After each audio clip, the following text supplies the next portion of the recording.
A ameaça de guerra nuclear está em um de seus pontos mais altos em décadas. E as tensões globais entre as principais potências nucleares continuam a escalar, principalmente devido à guerra russa na Ucrânia. Pouco mais de um ano após o início do conflito, de alguma forma voltamos às batalhas por procuração ao estilo da Guerra Fria entre a Rússia e os Estados Unidos da América, que assolaram a última parte do século XX. Para não ficarem para trás, países como Alemanha e China estão aumentando suas capacidades militares. A Alemanha está se preparando para aumentar seu orçamento de defesa em mais de 10 bilhões de dólares, elevando sua alocação total para cerca de 60 bilhões de dólares. Ao mesmo tempo, a China anunciou que seu orçamento de defesa para 2023 aumentaria em mais de 7%, para aproximadamente 225 bilhões de dólares, enquanto cada vez mais exercícios de treinamento estão sendo realizados em todo o mundo como uma demonstração de poderio militar. Com todos esses possíveis conflitos globais se formando, é natural perguntar: o que poderia acontecer de pior? E infelizmente há muito que pode dar errado. Com aproximadamente 13 mil ogivas nucleares possuídas por 9 países em todo o mundo, o uso indevido da tecnologia nuclear ameaça a vida de basicamente todos no planeta. Mas ao discutir questões globais, pode-se ofuscar o fato de alguns estarem em situações piores que outros. Isso porque algumas pessoas foram escolhidas para serem os cordeiros sacrificiais de uma guerra nuclear. Isso mesmo, existe um conceito conhecido como escudo nuclear, com pessoas e lugares muito reais, designados por seus próprios governos para suportar o impacto do primeiro ataque. Hoje, analisaremos os estados designados para sacrifício em uma terceira guerra mundial, e como se tornarão os lugares mais azarados na Terra no início do lançamento de bombas nucleares. Tudo começou em 1938, quando Otto Hahn e Fritz Strassmann descobriram uma coisinha chamada fissão nuclear, que, para simplificar muito, muito mesmo, é uma maneira de liberar a quantidade inimaginável de energia capturada nas ligações que mantêm unidos os núcleos dos átomos. Faz-se isso mexendo em partículas atômicas pesadas, como urânio e plutônio. No entanto, essa descoberta pelos alemães, e especialmente seu potencial para aplicações militares, não era nenhum pequeno segredo. Em 2 de agosto de 1939, Albert Einstein, que havia fugido da Alemanha para os Estados Unidos da América 7 anos antes, um mês antes de Hitler se tornar chanceler, escreveu ao presidente Roosevelt, expressando suas preocupações com os possíveis usos do emergente campo da ciência nuclear. Ele recomendou ao presidente que o governo começasse a desenvolver uma arma própria em resposta, e que deveria começar a garantir urânio e outros recursos necessários, já que a capacidade de ataque nuclear alemã poderia ser, segundo ele, alcançada no futuro imediato. Depois do alerta de Einstein e outros cientistas renomados, junto com dados da inteligência americana, os Estados Unidos da América optaram por enfrentar a ameaça alemã construindo suas próprias armas nucleares. Isso resultou na iniciação do Projeto Manhattan em 1942, no qual os Estados Unidos da América desenvolveram a primeira bomba atômica operacional. Claro, eles consideraram isso uma medida defensiva, o primeiro exemplo da doutrina de dissuasão que tem sido usada como justificativa para a proliferação nuclear no último século. Mas foi quase exatamente 3 anos após o início do programa que Menininho, uma bomba atômica de 4 toneladas, foi lançada do céu às 8 horas e 15 minutos da manhã e detonada a 610 metros acima de Hiroshima com uma explosão equivalente a 12.000 a 15.000 toneladas de trinitrotolueno, matando aproximadamente 140 mil de seus 255 mil habitantes. 3 dias depois, Homem Gordo foi lançado sobre Nagasaki, uma arma nuclear de 4.500 quilos que produziu uma explosão de cerca de 22 quilotoneladas e matou aproximadamente 70 mil pessoas. Os bombardeios atômicos terminaram a Segunda Guerra Mundial com a rendição japonesa em 15 de agosto de 1945. No rescaldo, surgiram questões críticas na comunidade internacional, como: quem possui ou está perto de obter tal arma? Quem tem a tecnologia para isso? E, crucialmente, como podemos nos proteger? Após a Segunda Guerra Mundial, o sistema diplomático internacional, projetado para resolver conflitos entre grandes potências, havia colapsado completamente. Os antigos estados europeus quase se destruíram em uma luta brutal contra o eixo, e agora não conseguiam afirmar sua influência da maneira como haviam feito antes da guerra. O antigo sistema de acordo internacional desmoronou junto com os estados europeus de onde se originou, permitindo que os Estados Unidos da América e a União Soviética exibissem seus músculos e competissem pelo status de superpotência global, independentemente das consequências para seus cidadãos. Com menos colônias e consideravelmente menos danos de guerra ou baixas, os Estados Unidos da América foram retirados de sua pior depressão pelo enorme esforço industrial necessário para suprir e sustentar a guerra. Esse aumento na produção criou milhões de empregos, ajudando a reduzir as taxas de desemprego de cerca de 25% em 1933 para menos de 2% em 1943.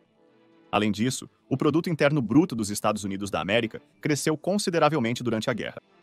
Em 1939, o Produto Interno Bruto era de cerca de 80 bilhões de dólares, mas em 1945 ele mais que dobrou, para aproximadamente 230 bilhões de dólares. Determinar o efeito da Segunda Guerra Mundial no futuro de um país e no envolvimento em assuntos mundiais pode ser complicado. Os gastos de defesa dos Estados Unidos da América representaram quase 40% da economia do país no fim da guerra e não diminuíram significativamente após isso. Para ajudar a entender melhor isso, pense em gastar $1 milhão por hora, dia e noite, durante um ano inteiro. Levaria 576 anos para gastar a mesma quantia que os Estados Unidos da América durante a Segunda Guerra Mundial. O povo americano colocou todos os seus recursos para apoiar a guerra, o que levou a uma forte indústria de defesa focada em manter seu lugar especial. Os Estados Unidos da América assumiram o controle de muitas áreas durante a guerra e precisavam de um fornecimento constante de equipamentos militares e soldados para protegê-las. Foi notável que a União Soviética pudesse se manter firme, apesar de mais de 20 milhões de fatalidades no total e uma perda de 60% da capacidade industrial. A guerra permitiu a OS soviéticos estabelecer uma estrutura organizacional eficaz e manter seus satélites da Europa Oriental. Esse período pós-guerra testemunhou a transformação das colônias ocidentais em estados anteriormente independentes. Por exemplo, em 1960, países como Congo Belga, Benin, República dos Camarões, República Centro-Africana, Chade, Congo, República de Chipre, República Gabonesa, Costa do Marfim, Madagascar, Mali, República do Níger, Nigéria, Senegal, República Federal da Somália, Togo e Burkina Faso ingressaram nas Nações Unidas após ganharem reconhecimento como estados independentes. Enquanto isso, a União Soviética e os Estados Unidos da América estavam ocupados construindo bases militares em redes interconectadas e estabelecendo instalações de inteligência e programas de assistência. Os Estados Unidos da América assumiram a responsabilidade de fornecer poder militar e segurança no Sudeste Asiático após derrotar o exército japonês, mas não sem confrontar as limitações da nova ordem mundial bipolar. A Península Coreana, por exemplo, foi dividida ao longo do paralelo 38.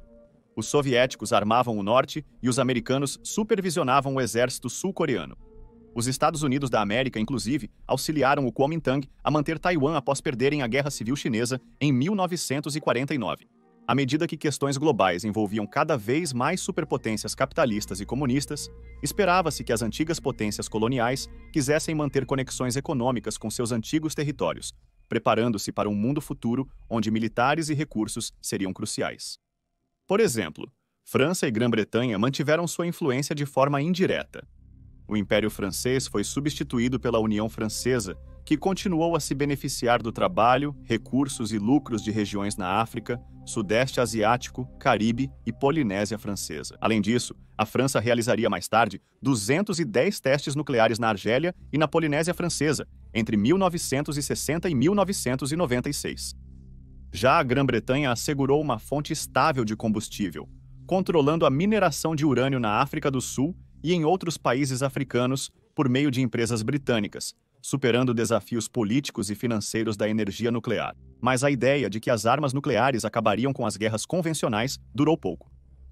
Durante a década de 1970, ocorreram conflitos na República de Angola, Burundi, Reino do Camboja, República da Guatemala, Irã, Reino Hachemita da Jordânia, República do Líbano, República da Nicarágua, Paquistão, República das Filipinas, Zimbábue e República Socialista Democrática do Sri Lanka. As guerras persistiram na década de 1980.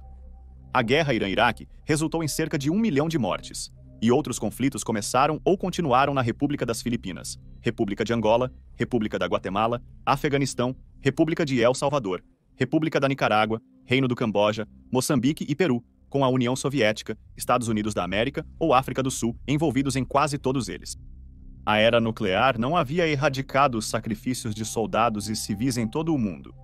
Na verdade, parecia ser exatamente o oposto. Os Estados Unidos da América perseguiram um programa ambicioso de dominação em todos os domínios: terra, ar, mar, informação e até mesmo espaço. Harold Pinter destacou isso durante seu discurso de aceitação do Prêmio Nobel em 2005, observando que a política oficial dos Estados Unidos da América era a dominação de espectro completo. No papel de uma potência suprema durante uma luta global tensa, os líderes americanos se sentiam responsáveis por gerenciar os assuntos mundiais, o que às vezes significava fazer sacrifícios, incluindo potencialmente sacrificar algumas de suas próprias pessoas, no caso de um ataque nuclear. Os Estados Unidos da América começaram a construção de silos para mísseis balísticos intercontinentais para contrapor a potencial ameaça de um primeiro ataque soviético durante a Guerra Fria. Os dois principais tipos de mísseis balísticos intercontinentais foram implantados nesses silos durante os primeiros anos: os mísseis Atlas e Titã. Implantados em 1959, os mísseis Atlas foram os primeiros mísseis balísticos intercontinentais operacionais dos Estados Unidos da América. Eles tinham um alcance de aproximadamente 9.000 milhas e podiam carregar uma ogiva nuclear com um rendimento de até 4 megatoneladas. Os mísseis Atlas foram inicialmente colocados em lançadores acima do solo, mas depois foram movidos para silos subterrâneos para terem mais proteção. O míssil Titã, um míssil balístico intercontinental mais avançado e poderoso, foi introduzido em 1962. Ele tinha um alcance de cerca de 10.000 milhas e podia carregar uma ogiva nuclear de 9 megatoneladas. Os mísseis Titã foram colocados em silos subterrâneos reforçados, aumentando a resistência a potenciais ataques inimigos. Certos silos foram equipados com um sistema de foguete com combustível líquido de 2 estágios, possibilitando um lançamento acelerado. Os primeiros silos foram colocados em vários estados nas Grandes Planícies, incluindo Dakota do Norte, Dakota do Sul, Montana, Wyoming, Nebraska e Colorado. Esses estados forneceram amplas áreas remotas para o posicionamento estratégico dos silos, assegurando a segurança dos sistemas de mísseis. No entanto, a presença desses silos também significava que as pessoas que viviam nesses estados corriam um risco maior de se tornarem alvos em caso de um ataque nuclear.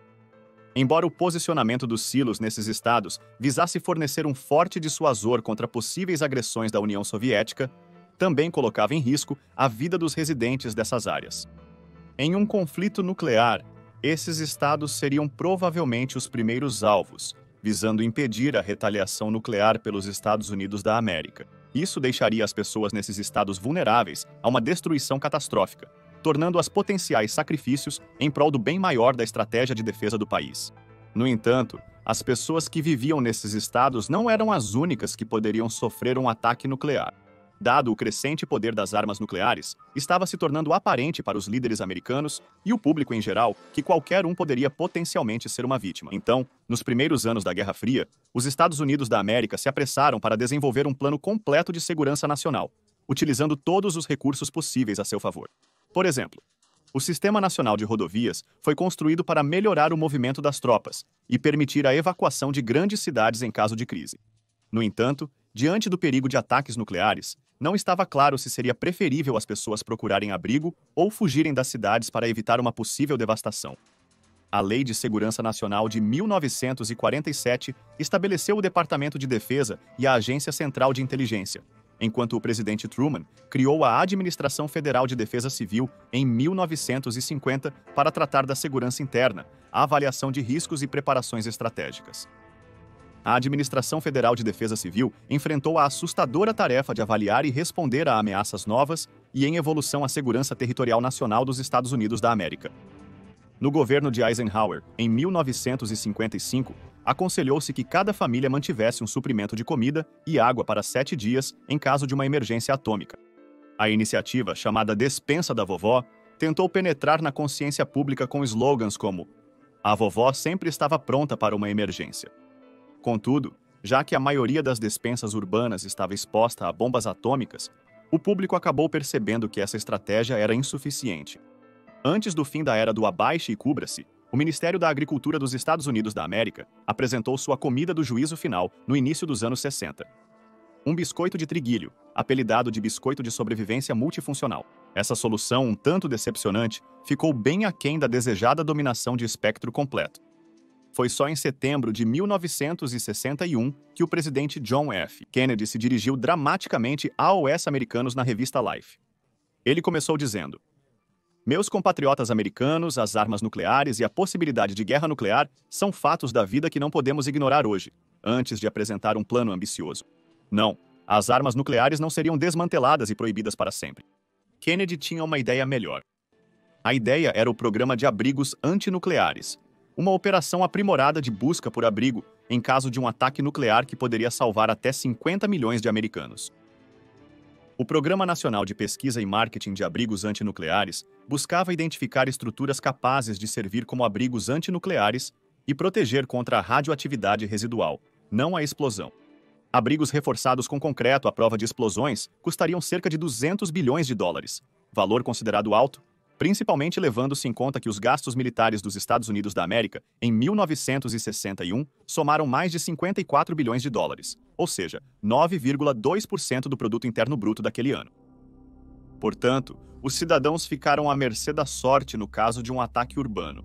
Uma possível razão para essas tentativas de defesa civil urbana parecerem tão desanimadas é que elas realmente eram. Tudo isso era um pouco de teatro para evitar que a população entrasse em pânico, pois, aos olhos de muitos estrategistas de defesa, havia apenas uma coisa que realmente importava quando se tratava dessa forma suprema de defesa civil: a geografia dos Estados Unidos da América.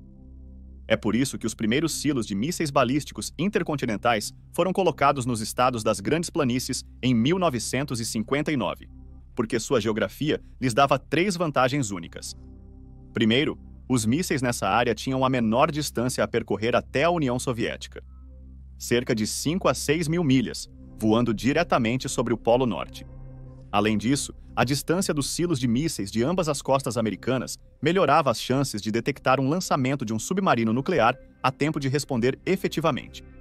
Em terceiro lugar, as bases de mísseis se situam nas regiões menos povoadas dos Estados Unidos da América, tornando seu sacrifício menos politicamente oneroso. Em termos mais simples, esses locais foram selecionados porque tinham a menor densidade populacional nos Estados Unidos da América continentais.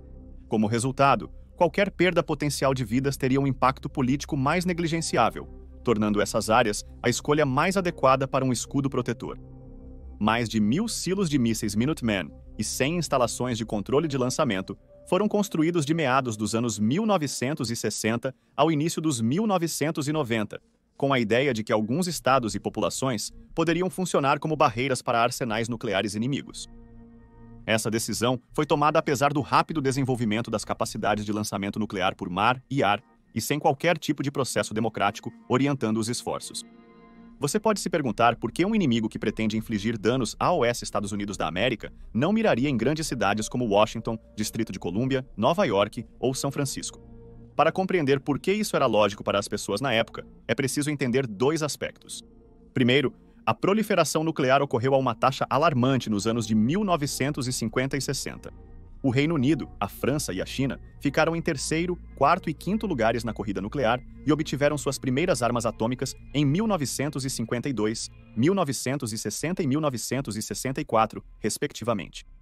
Diante da rápida expansão nuclear, as estratégias de defesa ficaram obsoletas. Muitas vezes, planejadores militares acreditavam na doutrina do primeiro ataque, que argumenta a vantagem de atacar primeiro o arsenal nuclear do inimigo em um conflito. Esse pensamento defensivo levou à colocação de silos de mísseis terrestres longe de centros populacionais civis, edifícios governamentais, redes de recursos e centros financeiros.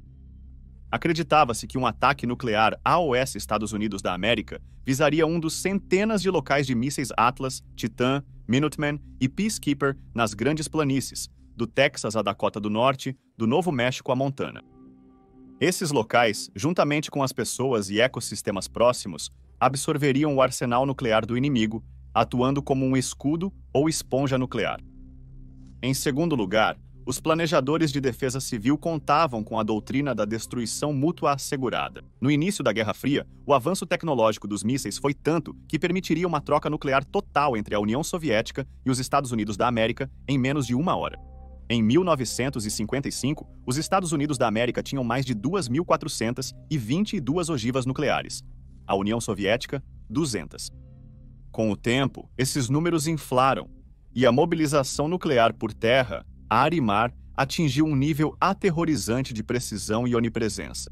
Quando a União Soviética desmoronou, em 1989, os Estados Unidos da América e os soviéticos haviam acumulado mais de 90% das 58.342 ogivas nucleares do mundo. Se um país lançasse um míssil nuclear, a destruição global provavelmente ocorreria. Assim, a principal estratégia de defesa nacional dos Estados Unidos da América se baseava na promessa de sacrifício total, criando a ilusão de segurança absoluta.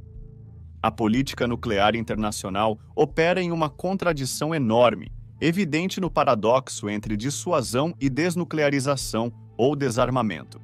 Dissuasão: o conceito de que possuir armas nucleares e ameaçar uma destruição massiva pode garantir a segurança nacional.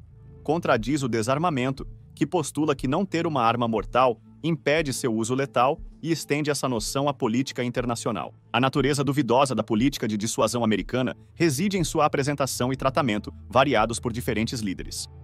Por exemplo, quando o presidente John F. Kennedy assinou o Tratado de Interdição Parcial de Ensaios Nucleares em 25 de julho de 1963, ele declarou em Moscou: "Este tratado apenas nos dá tempo, um espaço para respirar, até finalmente abolirmos essas armas de destruição em massa." Considerando seu plano barato de abrigos antinucleares de apenas 2 anos antes, talvez Kennedy tenha genuinamente esperado por um milagre. No entanto, suas ações não refletiram tais aspirações. Em 1972, Richard Nixon assinou o primeiro Tratado de Limitação de Armas Estratégicas com Leonid Brezhnev, afirmando o direito de ambas as nações de manter a força necessária para defender sua independência. Nixon reconheceu que, em uma corrida armamentista desenfreada entre duas grandes nações, não haveria vencedores e perdedores. Com o gastador militar Reagan no poder, o Tratado de Kennedy de Interdição Parcial de Ensaios Nucleares não tinha chance alguma. Em 1983, Reagan propôs a Iniciativa Estratégica de Defesa, um sistema espacial armado com lasers de raio-x para detectar e desviar armas nucleares. O governo gastou $30 bilhões no projeto na década seguinte, antes de Bill Clinton abandoná-lo, em 1993. Reagan pretendia usar o complexo militar industrial e seus recursos científicos para tornar as armas nucleares impotentes e obsoletas. É importante notar que, desde que as bombas atômicas foram lançadas em Hiroshima e Nagasaki, os esforços internacionais para prevenir a proliferação de armas nucleares têm sido contínuos, mas notavelmente ineficazes. Em 1946, foi criado o Comitê de Energia Atômica das Nações Unidas para promover o uso pacífico da energia atômica e prevenir aplicações militares. A Comunidade Europeia de Energia Atômica foi criada em 1957 com objetivos semelhantes. E a Agência Internacional de Energia Atômica foi fundada no mesmo ano. Apesar do papel da Agência Internacional de Energia Atômica como o cão de guarda global, para prevenir que materiais nucleares fossem desviados para uso militar, até 1980, 6 países possuíam 55.755 ogivas. Em 1987, no auge da corrida armamentista da Guerra Fria, 7 países possuíam 64.452 ogivas. E embora o número total de ogivas ao redor do mundo tenha sido reduzido para cerca de 13.000, o número de países com armas nucleares ativamente mobilizáveis aumentou para 9. Rússia, Estados Unidos da América, China, França, Reino Unido, Paquistão, Índia, Israel e Coreia do Norte. A ameaça de estados desonestos ou ditatoriais com capacidades nucleares é frequentemente citada como uma razão para manter o arsenal nuclear dos Estados Unidos da América na era da diplomacia da dissuasão credível. Essa mudança de política ocorreu depois que Bill Clinton abandonou as diretrizes de Reagan, que visavam preparar os Estados Unidos da América para uma guerra nuclear prolongada. Infelizmente, essa abordagem não garante a paz. Considere a Rússia, que aumentou os gastos militares em mais de 30% desde 2012, focando principalmente em ogivas nucleares e capacidades de controle. Como resultado, é improvável que a doutrina de dissuasão desapareça tão cedo, deixando as pessoas comuns temendo a violência progressiva e potencialmente irreparável que surge dessa lógica. Em meados do século XX, alguns especialistas pensavam que as armas nucleares haviam tornado a guerra convencional desnecessária. Mas com o tempo, essa teoria não se confirmou. Na verdade, a disseminação de armas nucleares parece ter tornado o seu uso mais provável. uma vez que permitem que os países empreguem a ameaça de seu uso como proteção para ataques não nucleares, e também levam à ação militar se acredita-se que uma nação esteja criando armas nucleares. Por exemplo, o presidente George W. Bush iniciou uma guerra longa, custosa e devastadora no Iraque, com base na suposição do programa de armas nucleares de Saddam Hussein, que no fim das contas não existia. O conceito de um dissuasor nuclear crível está entrelaçado com a inevitabilidade de tensões e conflitos na política internacional entre nações de várias forças. As ideologias da vantagem do primeiro ataque e da destruição mútua assegurada dependem do potencial para a violência entre atores globais a qualquer momento, tornando a ameaça de aniquilar inúmeras vidas inocentes um componente necessário da segurança interna de um país, o que compreensivelmente causa desconforto. A necessidade de proteger os interesses de segurança nacional dos Estados Unidos da América por quaisquer meios necessários e a ideia de uma guerra justa ou do uso justo da força são prevalentes na política nuclear americana. Esses conceitos são comumente ligados a guerras justas, vistas como necessárias, e à defesa da segurança nacional por quaisquer meios, considerados uma causa justa pela qual se deve lutar, se preciso. Apesar da Convenção de Genebra proibir o uso de força contra civis, alguns especialistas militares usam a distinção entre manutenção da paz e imposição da paz da Carta das Nações Unidas para defender seu direito de usar força em certas situações. Acordos internacionais à parte, a força é justificada se ajudar a alcançar um resultado claramente definido, particularmente se os princípios ou interesses subjacentes forem considerados significativos. O brigadeiro-general Smedley Darlington Butler, que deixou o exército em 1931, denunciou a teoria e a estratégia da guerra como assassinato legalizado. Ele criticou a indústria armamentista por lucrar massivamente durante as guerras, enquanto soldados comuns enfrentavam a morte. O depoimento de Butler lança luz sobre o lado obscuro do internacionalismo americano à medida que ele relata seu papel a serviço dos interesses das grandes empresas e de Wall Street ao longo de sua carreira militar. Casos de agente laranja usados no Vietnã, atrocidades cometidas por esquadrões da morte financiados pelos americanos na América Latina e abusos em Abu Ghraib, na Baía de Guantánamo, demonstram a imagem frequentemente distorcida do Estado bom samaritano. Em última análise, a busca por uma causa justa e a necessidade de defesa muitas vezes se entrelaçam, levando à violência sacrificial em nome da propagação dos valores americanos, que às vezes pode incluir o sacrifício do povo do próprio país.